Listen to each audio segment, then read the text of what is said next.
दोस्तों, आज हम यूपीएससी प्रीलिम्स 2023 के भूगोल के पीवाईक्यू डिस्कस करेंगे। तो चलिए शुरू करते हैं। हमारा पहला प्रश्न है कि निम्नलिखित कथनों पर विचार कीजिए।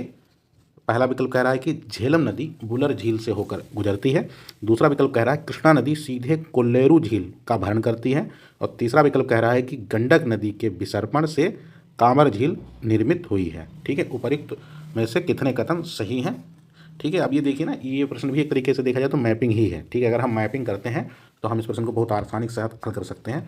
जैसे पहला प्रश्न हमारा कह रहा है कि झेलम नदी बुलर झील से होकर गुजरती है। ये विकल्प एकदम सही है कि एक सेकंड, ये झेलम नदी बुलर झील से होकर गुजरती है। ठीक है, और हम पढ़ते भी हैं कि झेलम नदी जो है वो झील के लिए क्या है, प्राथमिक जल स्रोत भी है। तो ये प्रश्न सही है हमारा विकल्प। दूसरा कह रहा है कृष्णा नदी कोलोरू झील का भरण करती है। तो ये विकल्प हमारा गलत है, क्योंकि हमने देखा है कि कृष्णा और गोदावरी दोनों के बीच में ये झील स्थित है। ठीक है, ये अगर समुद्र तट है तो ये दोनों के बीच ही झील स्थित है। कभी ये लेगुन झील हुआ करती थी, लेकिन अब ये समुद्र से काफ़ी दूर है, तो ये सीधे इसमें कृष्णा नदी आकर नहीं गिरती है। तो ये वाला प्रश्न हमारा गलत हो गया। हाँ, इसमें दो दो जो कोल्लेरू झील में दो मौसमी नदियाँ जरूर हैं जो इसमें गिरती हैं। एक का नाम है बुडामेरू और दूसरी है तिम्मी लेरू। ठीक है, ये दो नदियाँ जरूर इसमें गिरती हैं। तो पहला हमारा सही है, दूसरा हमारा गलत है।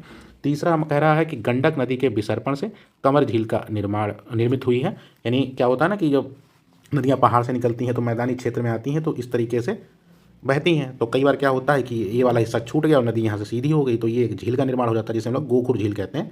तो कह रहा है कि गंडक नदी जो है के विसर्पण से ही कंवर झील का निर्माण हुआ है। और कंवर झील कहाँ है? ये बिहार में स्थित है। तो ये वाला हमारा, ये भी हमारा गलत है, ये भी गलत है, ये भी गलत है, क्योंकि गंडक नदी के विसर्पण से कंवर झील का निर्माण नहीं हुआ है, बल्कि बूढ़ी गंडक के विसर्पण से कंवर झील का निर्माण हुआ है। तो हमारा एक से विकल्प सही है और दूसरा और तीसरा विकल्प गलत हो गया। तो ये मैपिंग से ही प्रश्न है। जब हम मैपिंग करते हैं तो हम काफ़ी हद तक प्रश्नों को हल कर सकते हैं। अगला है कि निम्नलिखित युग्मों पर विचार कीजिए। पहला कह रहा है, एक तरफ पत्तन दिए हैं नहीं पोर्ट, दूसरी तरफ दिए हैं जिस रूप में सुविख्यात हैं।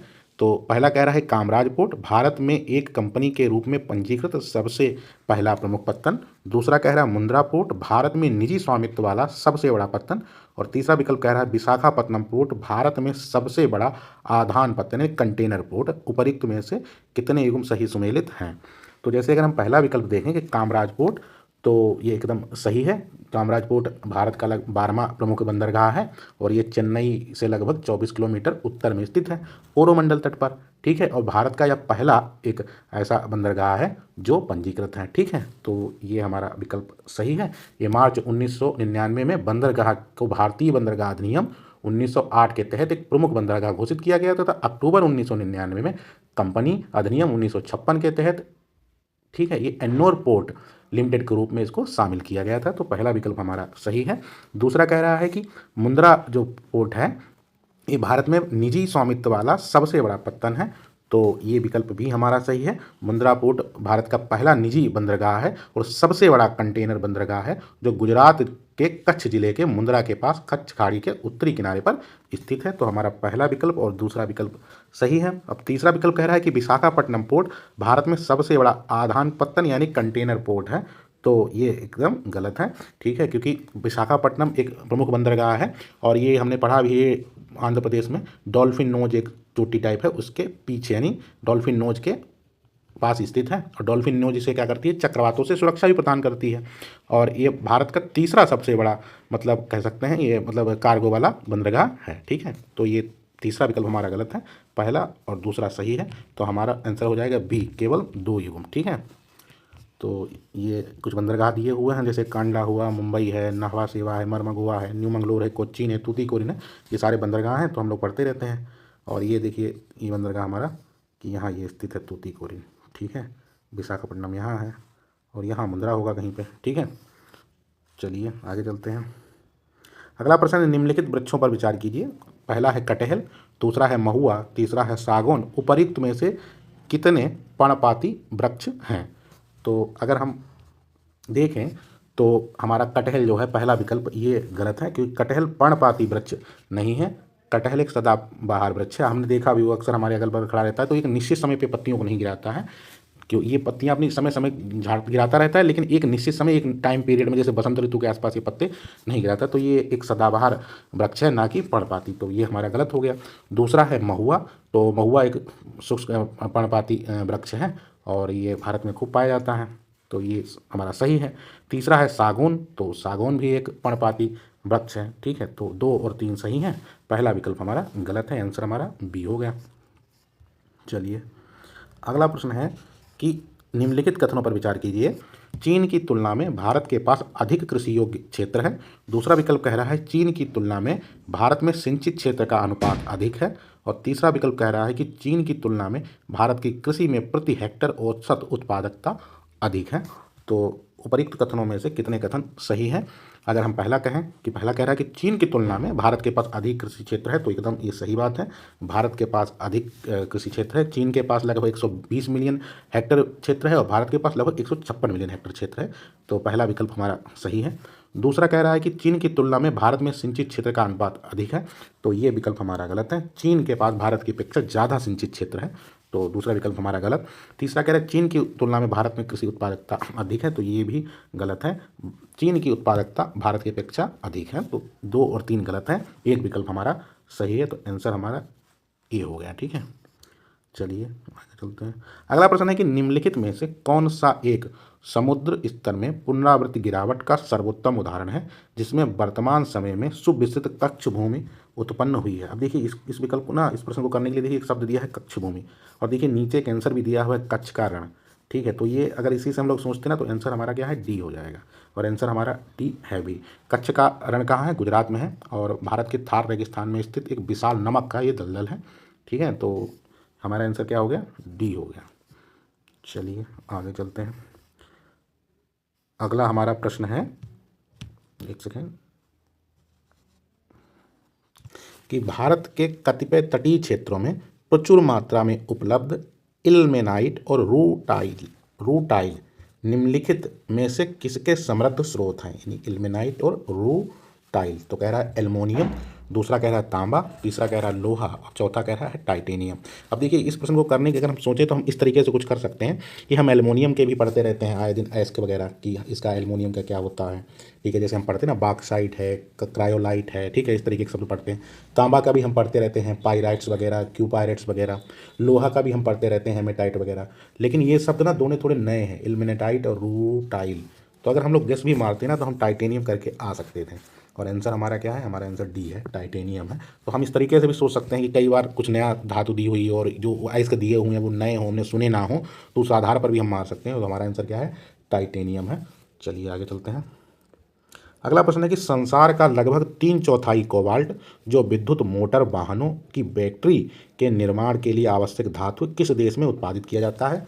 तो ऑप्शन है अर्जेंटीना, दूसरा है बोस्वाना, तीसरा है DRC यानी democratic Republic of the Congo, जिसे कांगो लोकतांत्रिक गणराज्य भी, और कजाकिस्तान। तो जो कोबाल्ट उत्पादन है इसमें कांगो यानी DRC सबसे ज़्यादा उत्पादन करता है, ठीक है। और DRC मतलब दुनिया में सबसे ज़्यादा कोबाल्ट का उत्पादन करता है। और अगर हम बात करें लिथियम ट्राइंगल की बात करें, तो लिथियम ट्राइंगल कहाँ है? बोलिविया, अर्जेंटीना और चिली, ये 3 जो देश मिलते हैं इसको हम लिथियम ट्राइंगल बोलते हैं, ठीक है। और यहाँ बात हो रही है कोबाल्ट की, तो कोबाल्ट कहाँ है? सबसे ज़्यादा DRC में, ठीक है। और अगर हम बोस्वाना की बात करें तो बोस्वाना हीरा उत्पादन के लिए बहुत ज़्यादा प्रसिद्ध है। और अगर हम कजाकिस्तान की बात करें तो कजाकिस्तान किस लिए प्रसिद्ध है? ये यूरेनियम के लिए प्रसिद्ध है। तो कजाकिस्तान यूरेनियम, बोस्वाना हीरा, अर्जेंटीना अपना लिथियम हो गया और DRC कोबाल्ट के लिए हो गया, ठीक है। तो आंसर हमारा सी है, ठीक, सी। चलिए अगला प्रश्न है कि निम्नलिखित में से कौन सा एक कांगो बेसिन का भाग है? यानी कौन सा कांगो नदी के जो है उसका एक भाग है।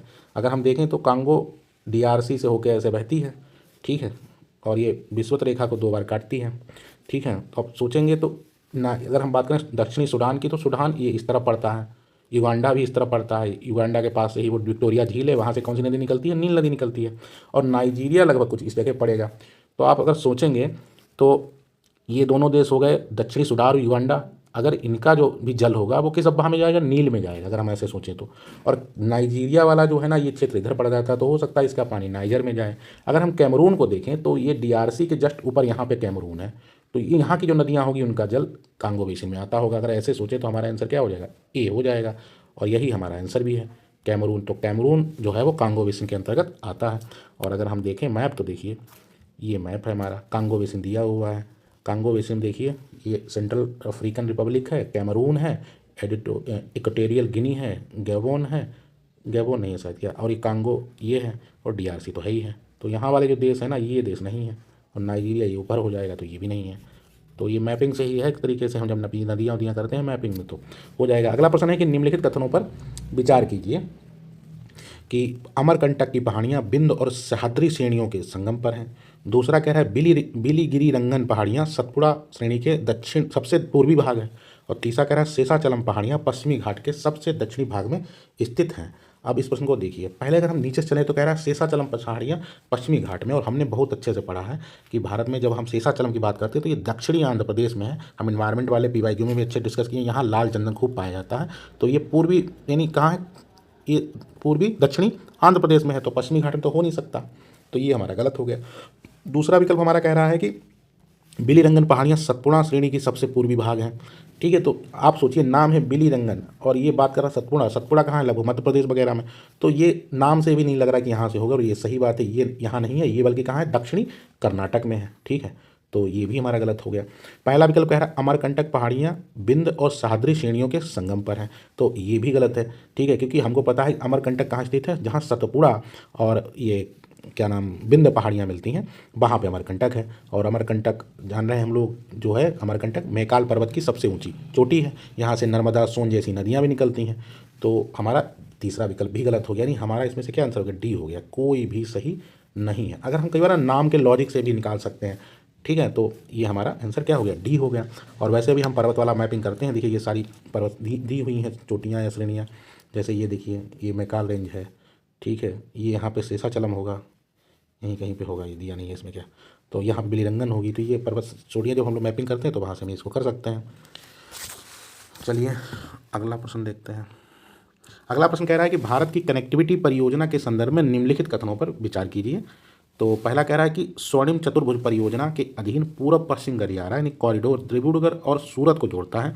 दूसरा कह रहा है त्रिपक्षी राजमार्ग मणिपुर के मोरेह को म्यांमार होते हुए थाईलैंड के चियांग माई से जोड़ता है।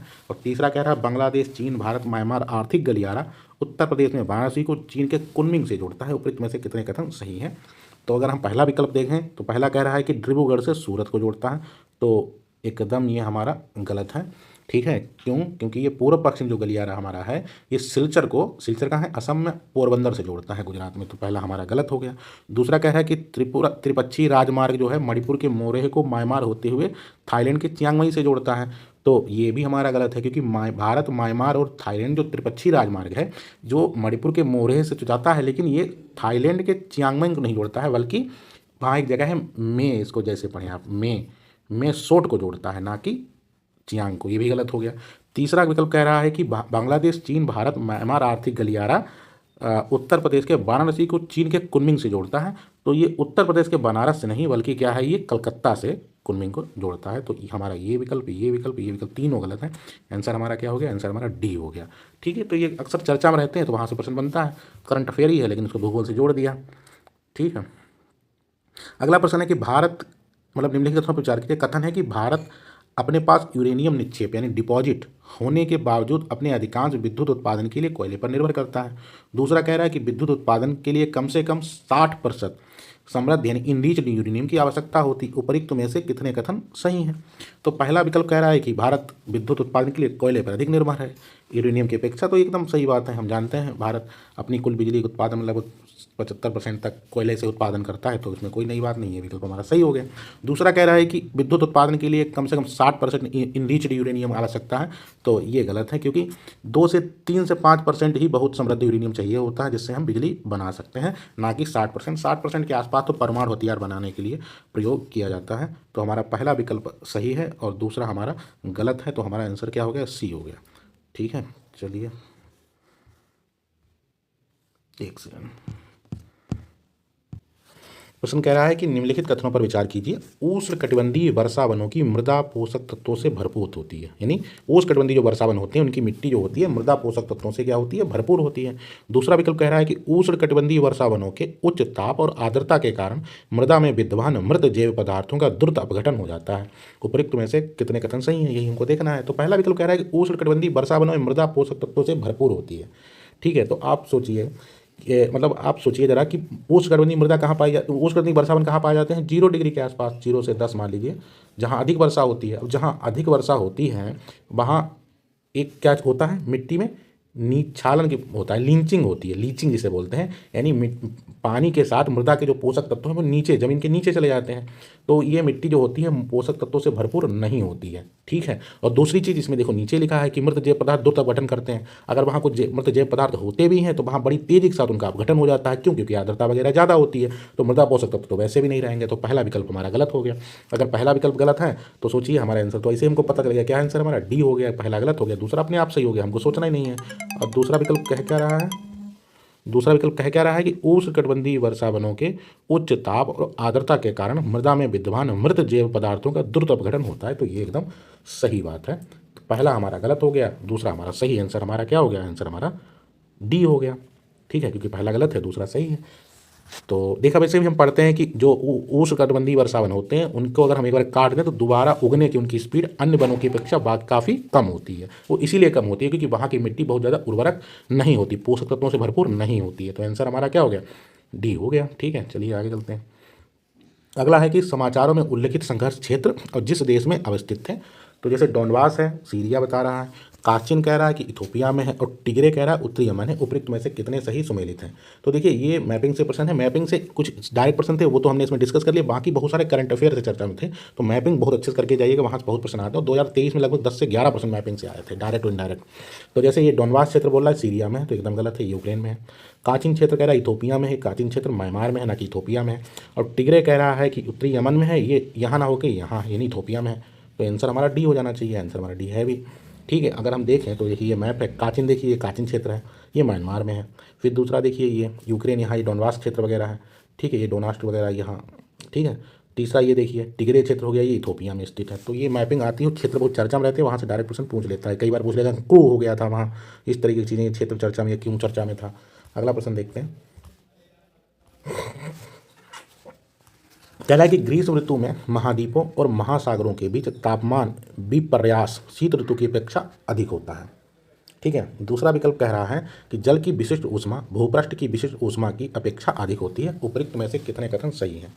ठीक है, तो अगर हम पहला देखें, कह रहा है ग्रीष्म ऋतु में महाद्वीपों और महासागरों के बीच तापमान जो होता है विपर्यास शीत ऋतु की अपेक्षा अधिक होता है। तो ये हमारा विकल्प गलत है, क्योंकि गर्मियों की तुलना में सर्दियों के दौरान क्या होता है, महाद्वीपों और महासागरों के बीच तापमान का अंतर अधिक होता है, ना कि गर्मी, ठीक है, गर्मियों में, बल्कि होता है कभी सर्दियों में। ठीक, क्योंकि सर्दियों में क्या होता है, भूमि जो होती है वो जल की तुलना में अधिक बहुत ठंडी होती है। ठीक है, जल की तुलना में भूमि बहुत अधिक ठंडी होती है। तो पहला हमारा गलत हो गया। दूसरा कह रहा है कि जल की विशिष्ट ऊष्मा भूपृष्ठ की विशिष्ट ऊष्मा की अपेक्षा अधिक है। तो ये एकदम सही बात है, क्योंकि पानी की विशिष्ट जो होता है वो ताप क्षमता होती है वो भूमि की तुलना में बहुत अधिक होती है, क्योंकि पानी की जो सापेक्षिक घनत्व होता है वो भूमि की सतह की तुलना में अधिक होती है, यानी बहुत कम होता है। जैसे अगर हम देखें ना, 1 ग्राम पानी को गर्म करने के लिए हमको अधिक ऊर्जा की आवश्यकता होती है भूमि की अपेक्षा। और भूमि जल के अंदर एक गुण भी होता है कि जल धीमे गर्म होता है और धीमे ही ठंडा होता है। ठीक है, जैसे हम अगर देखें कॉन्सेप्ट के रूप में बात करें तो जैसे नहीं होता, लौटता हुआ मानसून जो होता है वो हमारे यहाँ पूर्वी घाट यानी कोरोमंडल तट पे खूब वर्षा करता है। क्यों करता है, क्योंकि अभी कुछ समय पहले यहाँ से सूर्य निकला होता है और पानी यहाँ का गर्म होता है। लौटता मानसून जो होता है जिसमें नमी तो होती नहीं है, लेकिन बंगाल की खाड़ी से नमी ग्रहण करता है और चक्रवात उत्पत्ति होती है, और क्या होता है पूरा तमिलनाडु तट पे खूब वर्षा करता है। तो ये पानी का विशिष्ट गुण ही होता है, पानी देर में गर्म होता है और देर में ठंडा भी होता है। भूमि जल्दी गर्म होती है और जल्दी ठंडी होती है। ठीक है, तो हमारा पहला ऑप्शन गलत हो गया, दूसरा सही हो गया। तो आंसर हमारा क्या हो जाएगा, आंसर हमारा डी हो जाएगा। ठीक है, चलिए अगला प्रश्न है कि निम्नलिखित पर विचार कीजिए। पहला विकल्प कह रहा है कि भूकंप लेखनी सिस्मोग्राफ में यस तरंगों से पूर्व पी तरंगें अभिलिखित की जाती हैं, यस तरंगों से पहले पी तरंगें रिकॉर्ड की जाती हैं। दूसरा कह रहा है कि पी तरंगों में अलग अलग कण तरंग प्रसार की दिशा में आगे पीछे कंपन करते हैं, जबकि यस तरंगों के कण तरंग प्रसार की दिशा में समकोणीय कंपन करते हैं। तो ये दोनों सही हैं। देखिए क्या होता है ना कि पी तरंगे, जिन्हें हम प्राथमिक तरंगे कहते हैं, ये सिस्मोग्राफ में पहले पहुंचती हैं। क्यों? क्योंकि पी तरंगे ध्वनि तरंगों के समान होती हैं, ठीक। और ये ठोस, तरल, गैस, माध्यम तीनों में आगे बढ़ सकती हैं। और यस तरंगे होती हैं वो द्वितीयक तरंगे होती हैं, ठीक है। वो क्या करती है, वो केवल ठोस में चल सकती हैं, गैस और द्रव में नहीं। तो ये हमारा सही हो गया। दूसरा कह रहा है कि पी तरंगों में अलग अलग कण तरंग प्रसार की दिशा में आगे पीछे कंपन करते हैं, जबकि यस तरंगों के कण प्रसार की दिशा में समकोणीय करते हैं। तो क्या होता है, पी तरंगे होती हैं वो अनुदैर्ध्य तरंगे होती हैं, जिसका अर्थ है कि कण गति तरंग प्रसार की दिशा के समानांतर होती हैं, ठीक है। और इसी कारण क्या होता है, पी तरंगों के दाब तरंगे भी कहा जाता है। और जो यस तरंगे होती हैं वो अनुप्रस्थ तरंगे होती हैं, ठीक है। और जो कण की गति के तरंग प्रसार की दिशा के लंबवत यानी समकोण पर होती हैं। तो हमारा एक और दोनों विकल्प सही है। आंसर हमारा क्या हो गया, सी हो गया। तो अब चलिए अगला है कि भारत में कोयला आधारित तापीय संयंत्रों के संदर्भ में निम्नलिखित पर विचार कीजिए। तो पहला विकल्प कह रहा है उनमें से किसी में भी समुद्र का जल उपयोग नहीं होता है। दूसरा कह रहा है उनमें से कोई भी जल संकट वाले जिले में स्थापित नहीं है। और तीसरा कह रहा है उनमें से कोई भी निजी स्वामित्व वाला नहीं है। उपयुक्त में से कितने सही हैं? अब देखिए पहला कह रहा है ना उनमें से किसी में भी, अब किसी में भी ना थोड़ा एक्सट्रीम वर्ड है कि समुद्र जल का प्रयोग नहीं होता। अरे भाई बहुत सारे तापीय संयंत्र समुद्र तट के पास हैं, क्या वहाँ समुद्र जल का प्रयोग नहीं होता होगा? किसी न किसी में तो हो ही सकता है। तो ये विकल्प हमारा सही है। दूसरा कह रहा है उनमें से कोई भी जल संकट वाले जिले में स्थापित नहीं है। बहुत सारे हो सकते हैं ऐसी जगह स्थापित हों जहाँ जल संकट हो। भारत में वैसे भी बहुत समय जल संकट की समस्या चल रही है। तो ये भी मतलब ये भी गलत हुआ हमारा, ये भी गलत हो गया। मतलब एक सेकंड ये जैसे ये कह रहा है ना कि कितने सही हैं, सही हमको है ना, तो ये गलत है। क्यों? क्योंकि भारत में हो सकता है ऐसे कोई ताप संयंत्र हों जो समुद्री जल का प्रयोग करते हों, ठीक है। तो ये हमारा क्या हो गया, गलत हो गया। दूसरा कह रहा है कि उनमें से कोई भी जल संकट वाले जिले में स्थापित नहीं है। कई सारे हो सकते हैं जो जल संकट वाले जिले में स्थापित हो, क्योंकि भारत हम देख ही रहे हैं आए दिन जल संकट की समस्या रहती है। तीसरा कह रहा है उनमें से कोई निजी स्वामित्व में नहीं है। अगर कई सारे निजी स्वामित्व में भी हैं, ये तो हम पढ़ते हैं देखते भी हैं। तो तीनों हमारे गलत हो गए। आंसर क्या हो गया, डी हो गया, ठीक है। चलिए आगे देखिए, ये भी देखिए मैपिंग से आया था कि निम्नलिखित देशों पर विचार कीजिए, उपयुक्त में से किन देशों की सीमा यूक्रेन की सीमा से साझी होती है। तो कितने देश हैं, देखिए ये मैप देखिए कौन कौन सा देश है। देखो रसिया है, बेलारूस है, पोलैंड है, स्लोवाकिया है, हंगरी है, रोमानिया है, मालडोवा है, ये सारे देश सीमा लगाते हैं। अब देख लो इसमें से बुल्गारिया था, चेक रिपब्लिक देखिए नहीं है, ठीक है। और रोमानिया है, लिथुआनिया है और हंगरी है। तो ये इस तरीके से इस मैप से हम लोग देखें तो कौन कौन सा हो गया। तो चलिए बल्गोरिया, एक सेकेंड, बल्गोरिया नहीं है तो ये हमारा कैंसिल आउट हो गया। चेक रिपब्लिक नहीं है, दूसरा कैंसिल आउट हो गया। हंगरी है, ठीक है, तो हंगरी है, तीसरा सही है। लातविया भी नहीं है तो ये गलत हो गया। लिथुआनिया है, रोमानिया है, लिथुआनिया है और रोमानिया। लिथुआनिया भी नहीं है, रोमानिया है। तो दो हो गए, केवल दो। आंसर हमारा सिर्फ क्या हो गया, ए हो गया। तो मैपिंग से प्रश्न बनते हैं, मैपिंग देखनी और लगभग मैच टू मैच मैपिंग से ही आ जाते हैं। कभी कभी चर्चा वाले स्थान भी रहते हैं और कई बार कैसे रहते हैं कि जो करंट अफेयर में मतलब नहीं है लेकिन भूगोल की मैपिंग, नदी रिवर वगैरह इससे रहते हैं। तो ठीक है, धन्यवाद, मिलते हैं कल नेक्स्ट वीडियो में। बने रहिए, जो भी अपने सुझाव हैं जरूर कमेंट में बताइएगा। ठीक है, लाइक।